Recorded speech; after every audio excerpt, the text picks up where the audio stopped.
Welcome to all. Today topic is poetic devices. Top 21 poetic devices பத்தி இன்னைக்கு பார்க்க போறோம். Alliteration, the repetition of consonant sounds at the start to two or more consecutive words known as anaphora. Alliteration na starting word same word or same consonant sounds. தெளிவா சொல்லுங்க. consonant sounds same sounds. Flicked or forked, அதான் ஃபஸ்ட்லேயே ஃப்ளிக்குடுக்கு ஃபோர்க்குடு எஃப்ன்ட்டு constant சவுண்ட்லேயே start ஆகுது, அதனால் அதை alliteration சொல்கிறாங்க. அனஃபோராங்கிறத அடுத்தது வரும்போது காட்டுறேன். அனஃபோரா சேமில் வரும், ஆனால் இது alliteration. Okay. Allusion, a reference or suggestion to a historical or well-known person, place or thing. வரலாற்றில் குறிப்பிடத்தகுந்த மற்றும் நன்கு தெரிந்த ஒரு பிளேஸ் ஆர் ஒரு பர்சனை குறிப்பிடுறது. இந்த லைனை நான் படித்து எக்ஸ்பிளைன் பண்ணுறேன். த mens are sword nor war's a quick fossil burn the living record are your memory. Mars is the great god of war. அதாவது க்ரீக்கில் மார்ஸுங்கிற ஒரு கடவுள், அதாவது அந்த போயமில் மார்ஸை யூஸ் பண்ணி ஹிஸ்ட்ரியிலேருந்து கடவுளை ரெஃபர் பண்ணியிருக்காங்க. ஓகே, அதனால் இதை அலூஷன்னு சொல்கிறாங்க. நான் அலிட்ரேஷன் சொல்லும்போது அந்த இடத்துல அனஃபோராவை மென்ஷன் பண்ணியிருப்பேன். அனஃபோரானா என்னென்னா the repeated use of words at the start to two or more constitute lines. அதாவது அலிட்ரேஷன்னா கான்ஸ்டன்ட் சவுண்ட்ஸ், இது அனஃபோரானா ரிப்பீட்டட் வேர்ட்ஸ், சவுண்ட்ஸு கிடையாது, வேர்டு. இந்த போயம் லைனில் லாஸ்ட் டூ லைன்ஸை மென்ஷன் பண்ணுறாங்க பாருங்கள். Fair to nervous, fair to tense, fair to prone to influence. Fair டூன்னு ரிப்பீட்டாக வந்திருக்கு பார்த்தீங்களா, இதை தான் அனஃபோரான்னு சொல்கிறாங்க. ஓகே, அது அலூஷனையும் அதாவது அலிட்ரேஷனையும் அனஃபோராவையும் குழப்பிக்காதீங்க. Okay. Use of opposite words in close placement. அப்படின்னா என்ன, அதாவது க்ளோஸான வேர்ட்ஸ், பகல் இரவு, நல்லது கெட்டது, இந்த மாதிரி க்ளோசிங் வேர்ட்ஸ் ரெண்டும் same based or closing opposite words அப்படின்னு சொல்கிறாங்க. அதோட எக்ஸ்பிளைன் பாருங்கள். Ever night from dusk to dawn, அதோட meaning dusk is sunrise and dawn is sunset. சூரியன் உதயுது, அதே இன்னொரு பேஸில் சூரியன் மறையுதுன்னு ஆப்போசிட் வேர்ட்ஸை க்ளோஸ் பிளேஸ்மெண்ட்டாக யூஸ் பண்ணியிருக்காங்க. இதை வந்து ஆன்டிதீசிஸ்னு சொல்கிறாங்க. Okay. Assonance, the repetition of vowel sound within a sentence.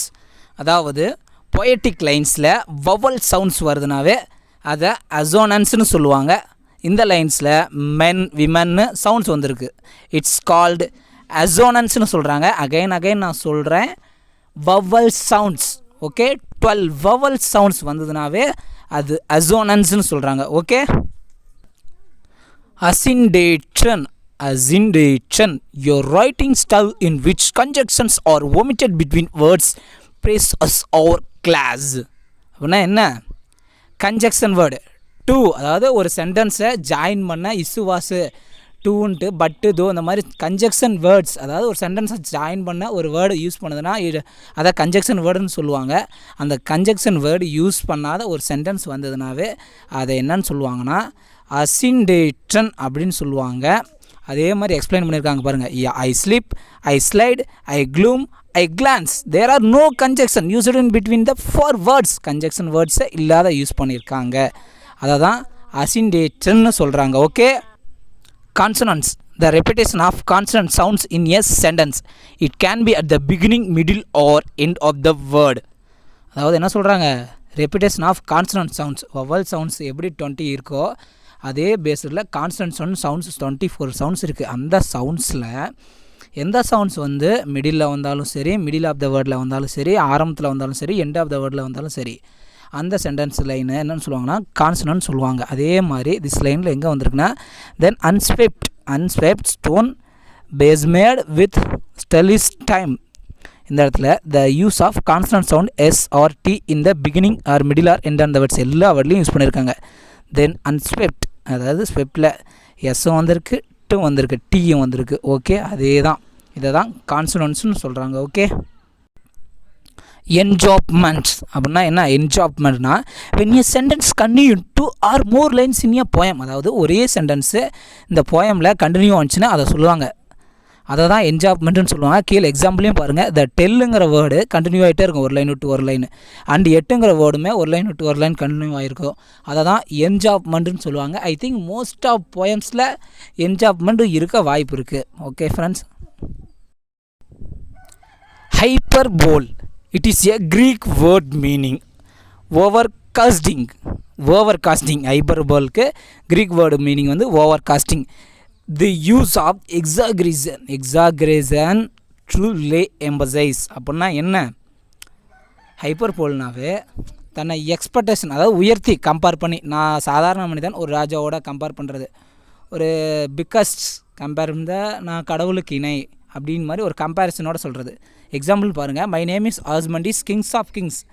நான் Ozymandias refers to himself of kings of kings. என் பேர் ஆஸ்மண்டிஸ் தான். ஏன்னா வந்து கடவுளுக்கு, அதாவது ராஜாவுக்கு இணையா கிங்ஸ் ஆஃப் கிங்ஸ் அப்படின்னு கம்பேர் பண்ணுறது தான் என்னன்னு சொல்கிறோம், கம்பேர் பண்ணுறது தான் ஹைப்பர்போல்னு சொல்கிறோம். Okay. Imagery, the creation of any sensory effect like visual, auditory, olfactory, gustatory, tactile, kinesthetic, organic to create sense in the poem. அப்படின்னா என்ன? இமேஜர்னாவே ஒரு போயமில் சூப்பர் நேச்சுரல் எலிமெண்ட் யூஸ் பண்ணுறது, ஒரு மரம் பேசுகிற மாதிரியும், அதாவது உயிரற்ற பொருளுக்கு உயிர் கொடுத்து ஒரு இமேஜினரி வேர்ல்டை க்ரியேஷன் பண்ணுறது தான் இமேஜர்னு சொல்கிறாங்க. இது மோஸ்ட் ஆஃப் பிளேஸில், most of poems, not a place, most of போயம்ஸில் இது இருக்கும். Okay friends. Inversion, it is also known as atrophy. The normal order of words is reserved in order to achieve a particular effects of emphasis. அப்படின்னா என்ன சொல்ல வராங்கன்னா, ஒரு ஆக்டிவாக இருக்க ஒரு சென்டென்ஸை பாசிட்டிவாக மாற்றுறது. எப்படின்னா சொல்கிறது, பாசிட்டிவாக இருக்கிறத நெகட்டிவாக மாற்றுறது. இதை தான் இன்வர்ஷன்னு சொல்கிறாங்க. Generally the form is change from active to passive. அதுதான், வேறு ஒன்றும் இல்லை. Is horseman hard begin as ride. The correct form of sentence is horseman riding to begins as hard. அதுதான் என்ன சொல்கிறாங்க, ஹார்ஸ்மேன் வந்து குதிரைக்கிட்ட ஹார்டாக நடத்துகிற மாதிரியும், ஆனால் அதை எப்படி சொல்கிறாங்க, குதிரை தான் ஹார்ஸ்மேன் ஹார்டாக நடத்துகிற மாதிரி அந்த ஆக்டிவாக பாசிவாக சேஞ்ச் பண்ணி காமிக்கிறாங்க. வேறு ஒன்றும் இல்லை ஃப்ரெண்ட்ஸ். அதுதான் இன்வர்ஷன்னு சொல்கிறாங்க. Metaphor, it is a indirect comparison by highlighting particular quality of two things. அதாவது இன்டைரக்டாக கம்பேர் பண்ணுற பர்டிகுலர் டூ திங்ஸ். எக்ஸாம்பிள் வந்து you are merged in disguise. அதாவது அதில் என்ன பண்ணுறாங்கன்னா, nightingale compares the frog singing.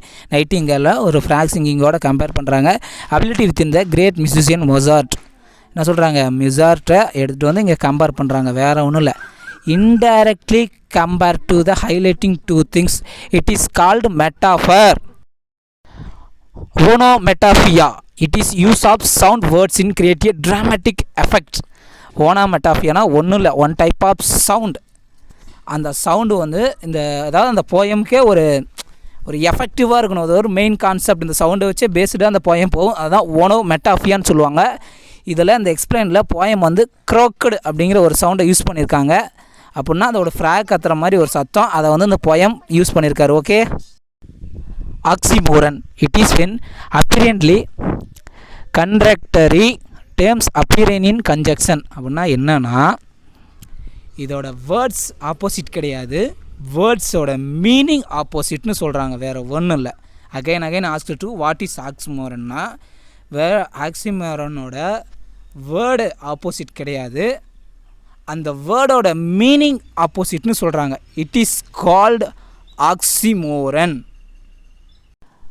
What is personification? Personification-na, it is mean to give human quality to an object or non-living thinking. அப்படின்னா என்ன, அதாவது ஒரு பொருள் ஆப்ஜெக்ட்டுக்கு வந்து ஹியூமன் குவாலிட்டிஸை கொடுக்கறது, அதாவது ஹியூமன் திங்கிங்கை கொடுக்கறது. உயிரற்ற பொருளுக்கு உயிருள்ள பொருளோட கம்பேர் பண்ணி அதுக்கு ஒரு நியூ உயிரை கொடுக்கறது தான் பர்சானிஃபிகேஷன்னு சொல்கிறாங்க. Okay. Refrain, a verse, a line, a set or group of lines that repeats at regular intervals in different stanzas. அதாவது ஒவ்வொரு ஸ்டான்ஸாலையும் டிஃப்ரெண்ட் லைன்ஸில் ஒரு group of words or set of words வந்துச்சுன்னா அதை ரெஃப்ரன்ஸ் சொல்கிறாங்க. It's called refrain. ரைமி நான் explain பண்ணவே தேவையில்ல, மோஸ்ட் ஆஃப் பீப்புளுக்கு ரைமினாவே என்னன்னு தெரியும். ரைமிங்னா the use of words in way to create musical effect. It can be a internal rhyming or end rhyming. ஸ்டார்டிங்லையும் சரி எண்டிங்லேயும் சரி same words same sounds rhyming sounds வந்துச்சுனாவே அதை ரைமிங்னு சொல்லுவாங்க. ஓகே ஃப்ரெண்ட்ஸ், டைட்டிலே ரிப்பீட்டேஷன் படிக்கும்போதே என்னன்னு எல்லாத்தையும் தெரிஞ்சிருக்கும். It the repeated use of words or lines to lay எம்பசைஸ்டு.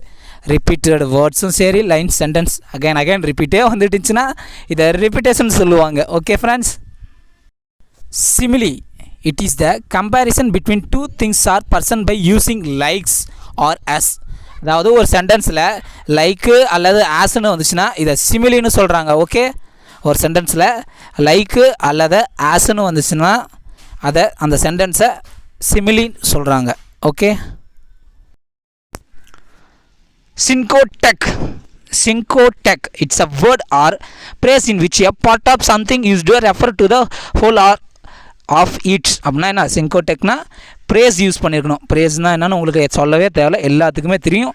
இடியம்டிக் prays use பண்ணியிருந்தா அந்த ஸ்டான்ஸால் இடியம்டிக் ப்ரேஸ் யூஸ் பண்ணியிருந்தாவே அதை syncotech அப்படின்னு சொல்கிறாங்க. syncotech.